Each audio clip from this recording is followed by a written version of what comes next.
So, hello and welcome to another episode of The Last Man Standing. No, it's not The Last Man Standing, Beyond the Last Man. I don't even know my own podcast name anymore. That's terrible.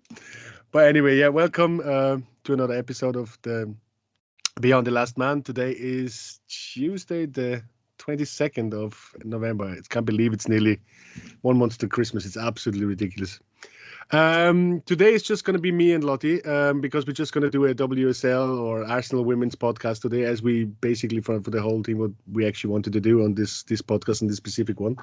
So yeah, we just obviously have to talk about like what happened on the weekend, the first loss in the WSL against United. And we looked quite good, I thought. But yeah, unfortunately, like the two late goals just made it a sore win for United. But look, we're still on top. Besides Chelsea, like haven't played a game more. We scored more goals than everyone. Well, same goal difference than Chelsea, but we still have a game to go, so we should be all right. But it is a bit of a setback, and I think it has a lot to do with our injuries. And today we got the bad news that Beth Mead is probably out for probably 7-8 months, so like she might be in danger to miss the World Cup. But let's have a I wasn't at the game. I watched the game obviously, but Lottie, you've been at the game. Yeah. And obviously you are our WSL specialist, so welcome again. Thanks for being on the show, and hopefully we can get a bit more insight in the WSL and see what it is. So you had best seats. I'm going to post the seats you had just next to the tunnel, which is great. 15 rows up from the front of the tunnel seat. Nice. Teams came out, right where the teams came out, got some pretty awesome pictures.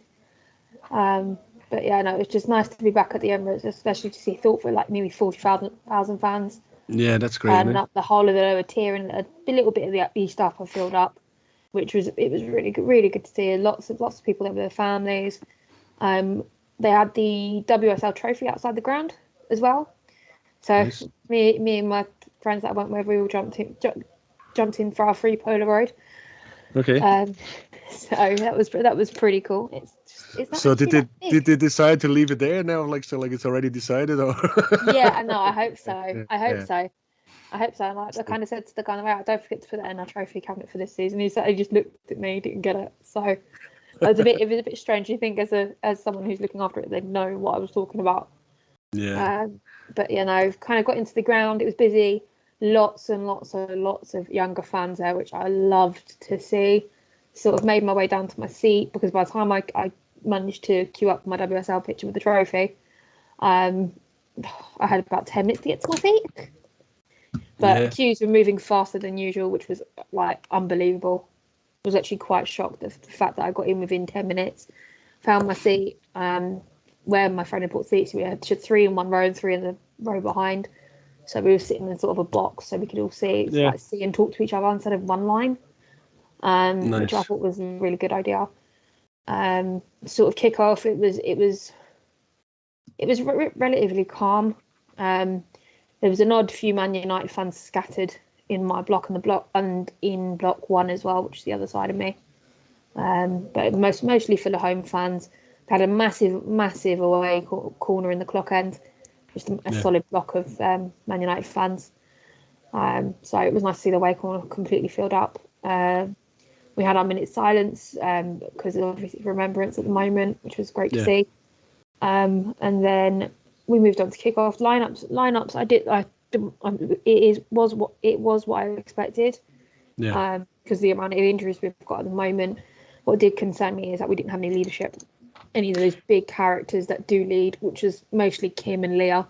Yeah. Jordan was captain for the day, but I don't think she's a strong enough character to actually lead. But first, I think definitely like Williamson missing is a big thing, and especially in defense. I think the problem we have was defensive anyway, but you're missing really, as you said, big characters, and if Mead gone as well, that's another big character gone.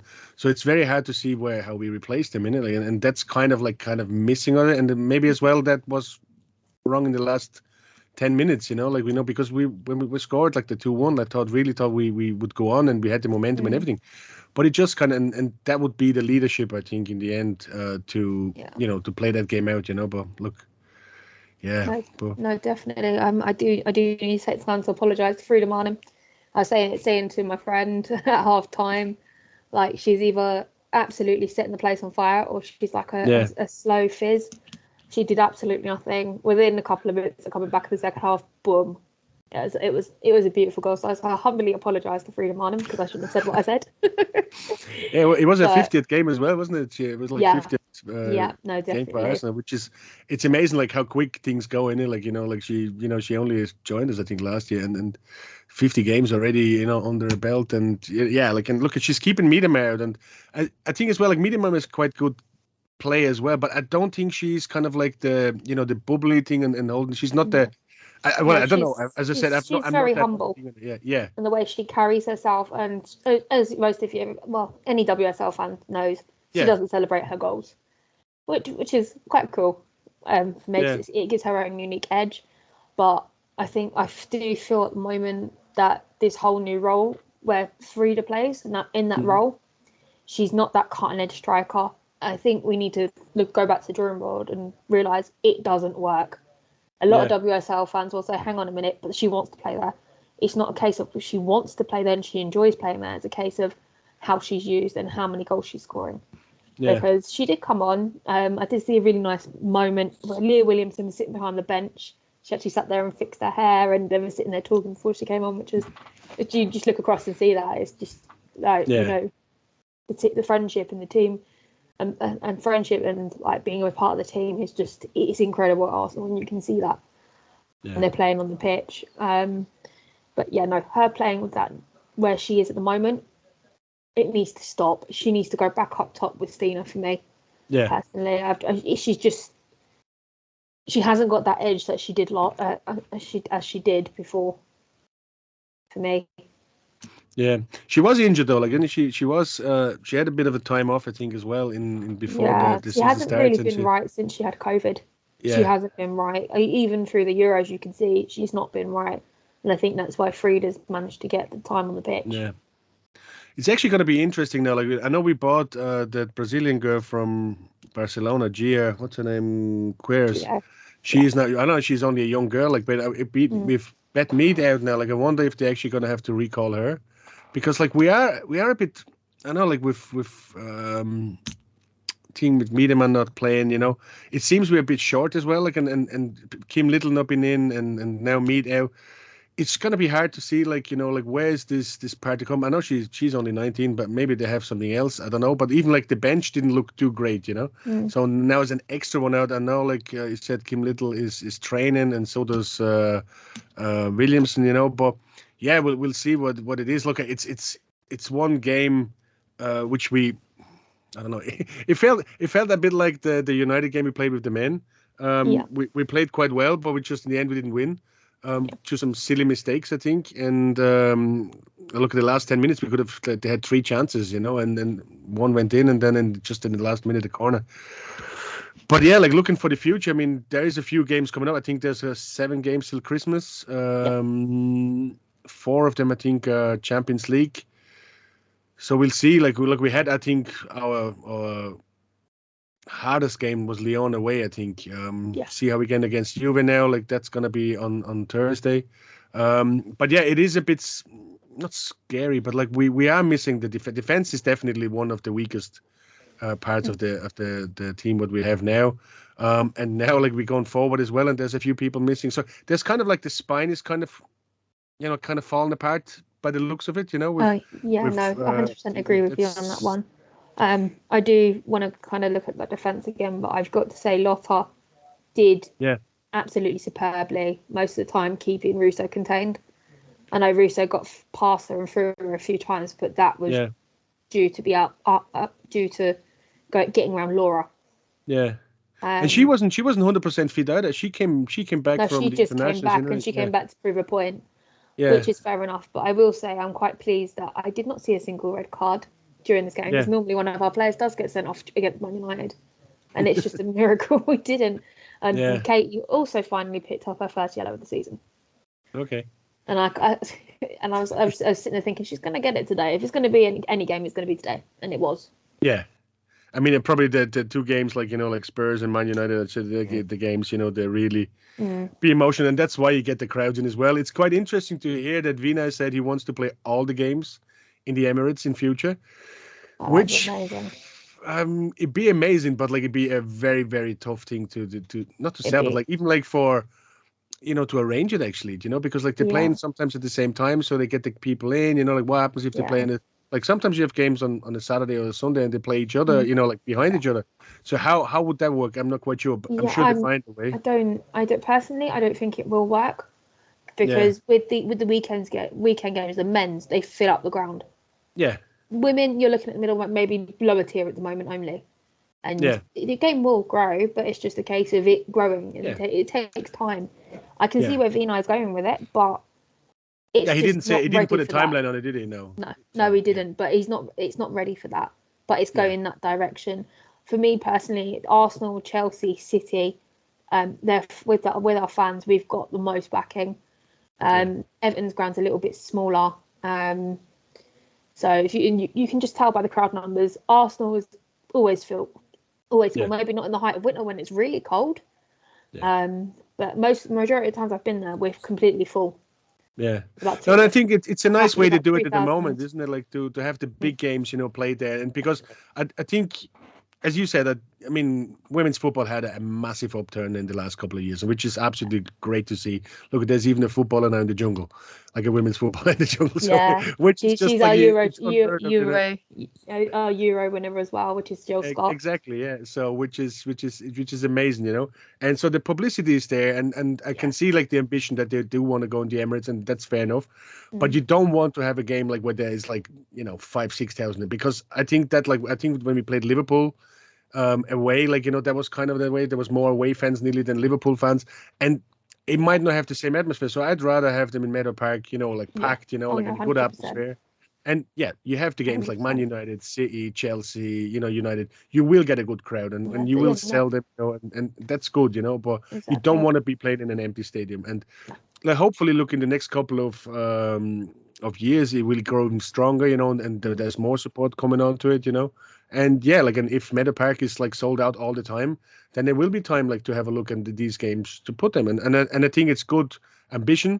It will take a bit of time, and so far, as I said, the last two games they played in the Emirates, they were record-breaking numbers, which is absolutely good to see.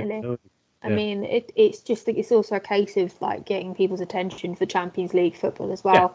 We're only reaching just under 5,000 people.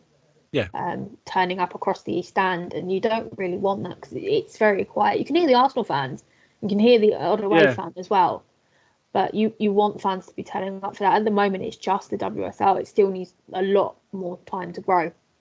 Yeah, 100%. And I said, look, we are there at the way they're going for it, and it's good to see. And you can see it even in Ireland, with Katie McCabe, she won Player of the Year award, and she's just absolutely superstar in Ireland. And it just changed so much for it. And in Ireland qualified for the World Cup, and we can see this now, and you will fill the stadiums now, and funny enough, when we're talking about, want to go to a bigger stadium, when they actually had this game against Finland, which was probably one that decided to go to the qualifier, and actually be able to be in that game to play for the World Cup.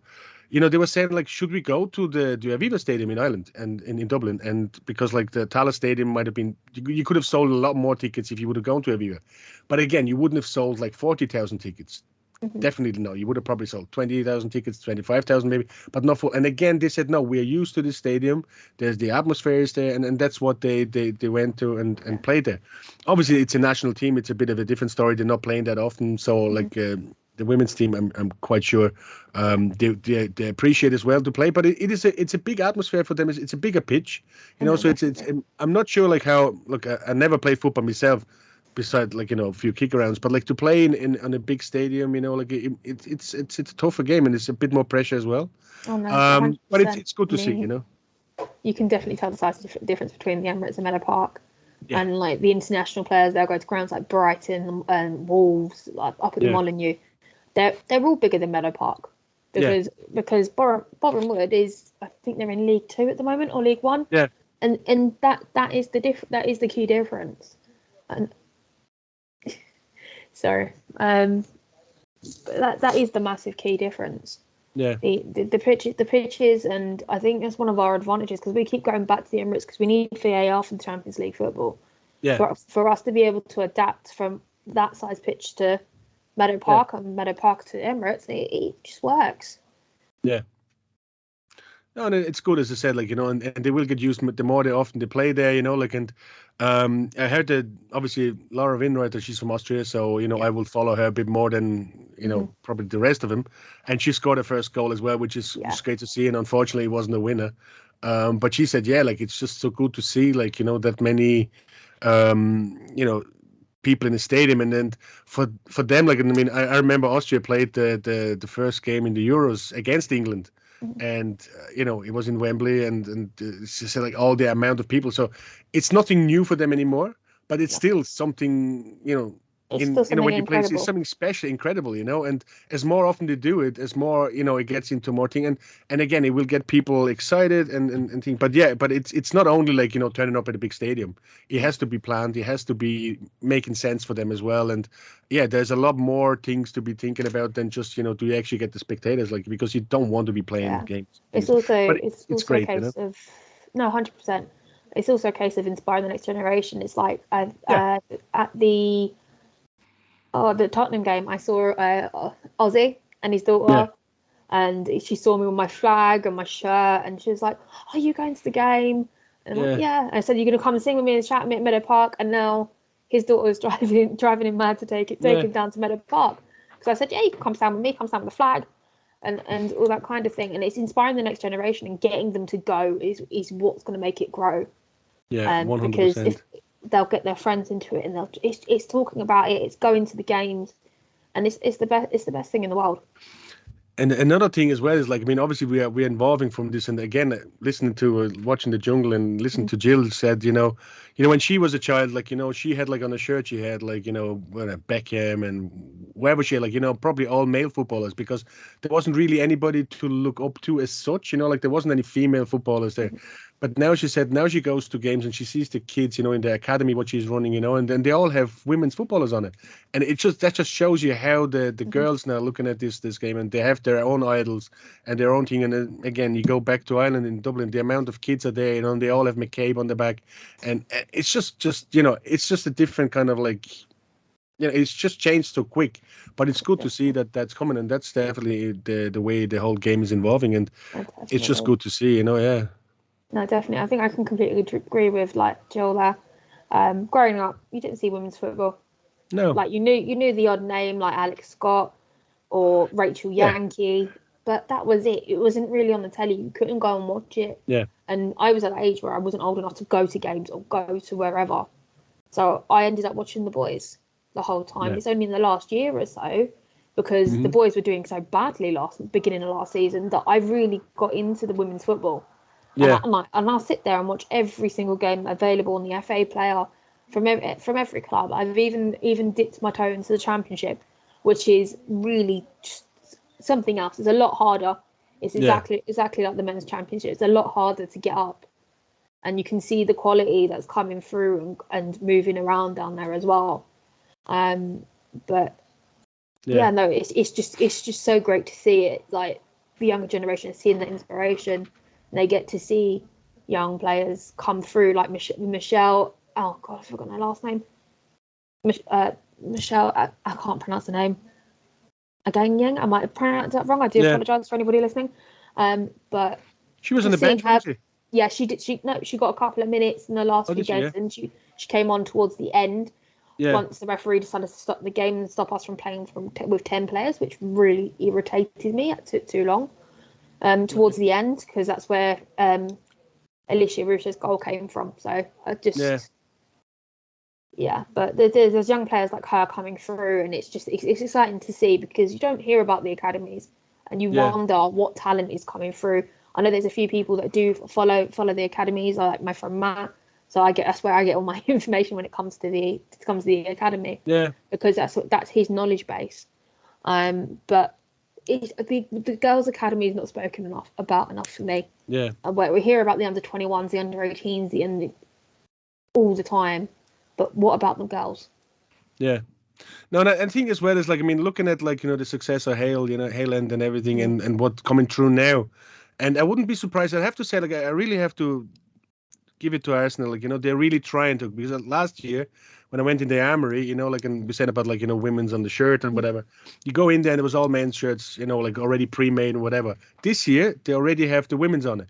So, which is great to see. And as well, I wouldn't be surprised, if they would do something as well, like on the women's side, and they have their own media team and they're really trying to promote this, So yeah, as you said, we only see like the players we have, thing. And to be fair, like in the last couple of years, like we didn't know too much what's coming from the academy.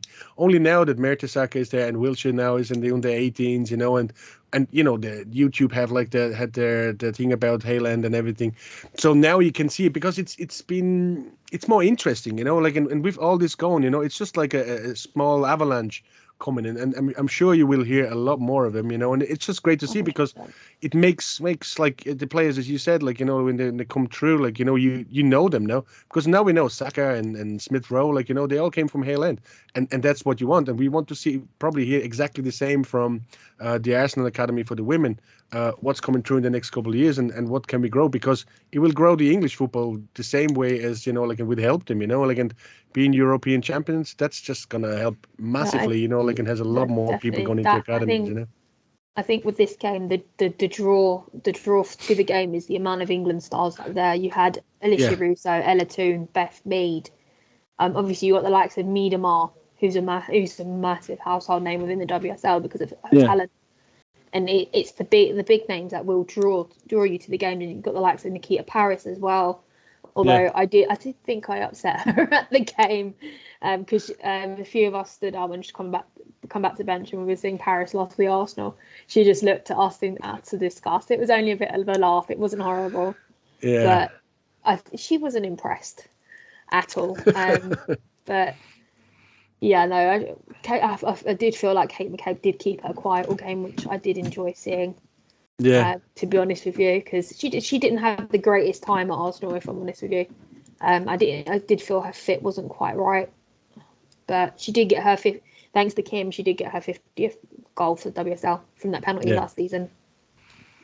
No, well, that's the thing. Like, look, as I said, it's working out quite well, and it's just great to see, like what things happen, and especially now in the Champions League as well. See how we get on there. Like, probably that's the segue to it. Like, we're playing Juventus on Thursday.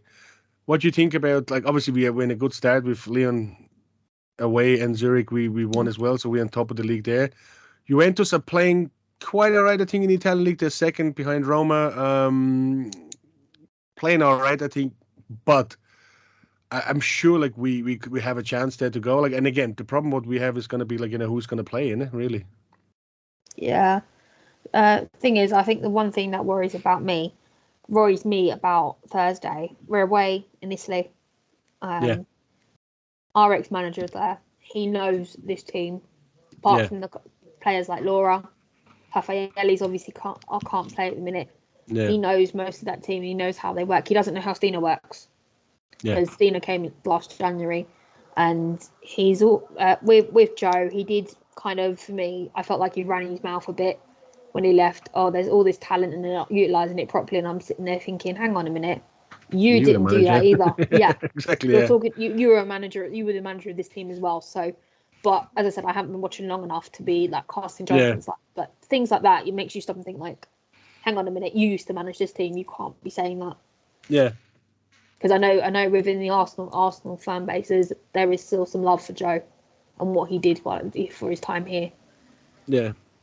No, and I'm pretty sure, like, as you said, he did quite a lot, like he mightn't had this full success like what he probably deserved in some ways, because it was a thing. But like, yeah, I'm sure he was there at the time, when women's football really took off, like, and he made a thing, and whatever happened in the end, he's still kind of like he's going to be remembered for it, And Jonas is there now, like, and he will get on, and I'm sure, like, for us, as you said, even like the Lena Hurtig who we bought, like, who we wouldn't have known as much. She's injured as well. So we're not really like it's like a bit of a curse at the moment. So you just hope that everybody else is staying fit, and yeah, no, definitely. Thing is, for me at the moment, the international breaks can just go get in the bin because this is why we're in this situation. Yeah. And I'm just completely blaming them at the moment. Yeah. And it's a bit like, to be fair, like it's a bit like the men, like they're playing so much football because like all the girls, like when they're playing in the summer, they play. Look, I know like that's their job, like fair enough, but they're not machines. Like just because they're playing football doesn't mean like they can play in and out. And they're playing quite a lot of games, and especially with playing the Euros, and then like now like having games. Even the men, I don't even understand why they played the international break. Like Odegaard played in Dublin, like like why did he actually have this? Nothing there for, and they had to play their games. But yeah, I think there's a lot of pressures, and you can see injuries coming up now, and yeah, as I said, like let's hope that Beth Mead is not too bad, and she will recover, and she will, because like she'd be sorely missed in the World Cup. If she wouldn't make it, that would be an absolute thing, and it's not an easy injury. She's going to be missed the rest of the season. Yeah, she's going to be badly missed the rest of the season. She's been on top form. 100%. Yeah. I just wish the referee would have pulled up the Man United players. Yeah. Throughout that game, because she was constantly targeted, and yeah, she still walked off that pitch when she shouldn't have. Yeah. We knew something was wrong when we got emails about her book signing in Shoreditch being cancelled. So yeah, we officially got the news today, which was it's heart wrenching. It really is. Yeah. And like a lot of people sending these tweets, it's all empty words for her at the moment because of her injury. But the whole Arsenal fan base, it does stand with her, because the only good thing I think is like the Arsenal medical team, they kind of know how to have, because they had so many players with the men, like like we have to I know exactly. I feel that we've got one of the better medical teams. They should get her up and running a little bit sooner than she needs to. Then again, it depends on the severity of her ACL. Yeah. And it's, as I said, it's such a heart-wrenching team, not only because she plays for Arsenal, but she had just one of the best European championships. She came second in the player, in the Ballon d'Or. And, she really had a good start to the season as well. So, and it's just so, basically, it must be, I don't know, like as I said, when you're a player in that kind of level, like, and you take basically like your football away, like, and now that she probably won't be played for 6 months, Yeah, it's just you. I don't think you would know it, and like we see it with Tierney, that he's injured. Like in the documentary, from the Amazon documentary, it's kind of like more the psychological thing to get over this. That you can't play football, that you can't. You have another injury. Like, will you come back from it? And it must be so devastating for an athlete like them.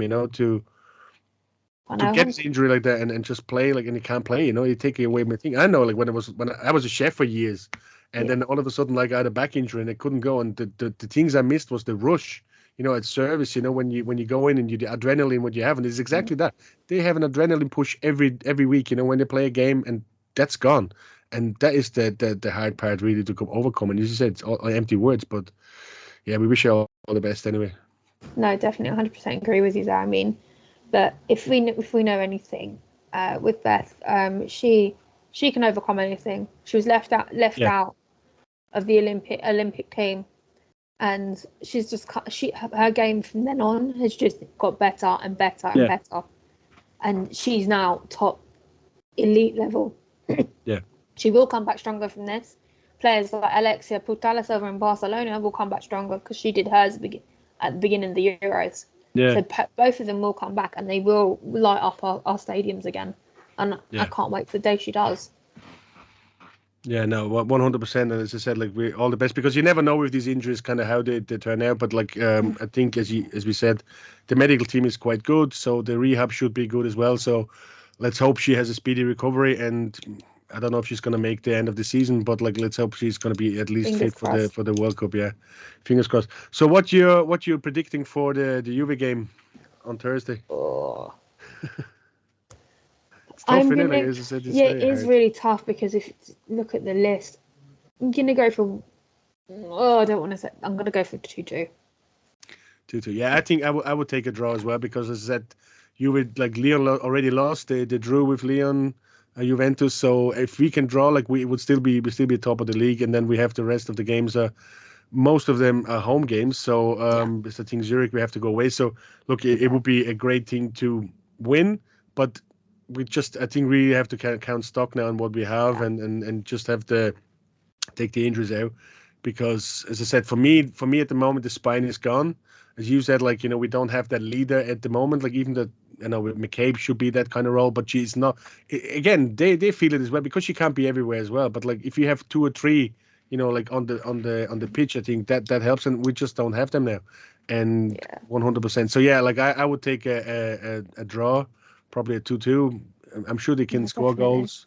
Definitely, and then it's just time to basically beat them at the Emirates, because by December we should have the likes of Hafe early back, should have the likes of Leah back, and possibly a couple of other people. Yeah, there's another break in after that. So like the next game then in the WSL is the Everton game at home, and then we play Juve at home. So that's in the first December week, and then it's just gonna be a few like Villa then away, and then the home game against Lyon, and then the away before Christmas against Zurich. So yeah, look, if we can, and then there's a bit of break till over Christmas, and then in the first game in January is Chelsea. So hopefully by then we have all our players back, beside Beth Mead, obviously. But I think we would be in a better place. We really have a lot of Champions League football, and then 2 games we should be able to win, even with like the team what we have now. So like, look, it's a bit sad because we obviously lost against United and the injury now. But I think generally, we can look at the football and say we're a good place where we were compared to 2 years ago. We are making big strides in it, and hopefully we can, keep it up, and that's all it is, because like it's a super team, and I can only see them getting better, so a bit unlucky with the injuries, but like we have to live with it, and other teams have exactly the same problems as well, and look, it is what it is, as we say. But generally, kind of like, listen, thanks very much it's a great thing to have an insight like that, especially when you go to the games. I think that's what we're gonna do in the next couple of things. We probably won't have a podcast now for next week, but maybe then after the December 2 games, we might have something for that, like see how we go on, a bit of a recap of the Champions League games and thing, and then we can see what it is and get a bit more stories from the WSL. Yeah, definitely. Are you going to any games then? When I'm looking forward to going back to Meadow Park. I haven't been back since. Okay, for the Everton game, early October, maybe end of September. So I'm looking forward to going back, because obviously we've been at the Emirates. Yeah. I have got tickets to all the home games at the Emirates as well, so I'm just not going away with the girls. Unfortunately, I'll be watching that from home. Are you going to watch the Juventus game at home in the Emirates? Or? Yeah. Oh no. It's I've got the home leg tickets. Okay. But obviously, we're away first. Yeah, but like when they play in December on the 7th, are you going to? Yeah, I've got tickets. I'm in block 14. I've got my seats. So good stuff. Yeah. So look, that'd be great. Yeah, I'm sure, like, like Champions League, in the Emirates or something. I don't know, like, if they actually, they still, I have no idea. I've never been at a Champions League game for women. Do they play the same anthem? I don't know. It's a tiny little bit different, but you've got the same sort of logo. Yeah, it's tiny bit different, just to make it its own sort of thing. So. Yeah. No, should be great, and hopefully by then, we have some good results in the bag as well, and see how we get on, and I'm sure you enjoyed it. Listen, thanks very much for coming on today. Actually, just like, as I said, our subscriber thing is going up. We have 2,800 nearly now. We do have a little thanks button as well in the thing, if anybody want to press that, everything, every little helps, as Tesco would say. But yeah, like, look, we don't ask you for anything, but just like, if you can just like, subscribe, and recommend it to us, and I think the WSL needs another channel, and hopefully we can give you a bit more insights of what it is about, like, the women's football and how we get on, and how Arsenal are going to get better for it. Lottie, thanks very much, and we see you probably in 2 weeks. Thanks for it. All right. No, definitely. Have a good Thank you. Thanks. Bye.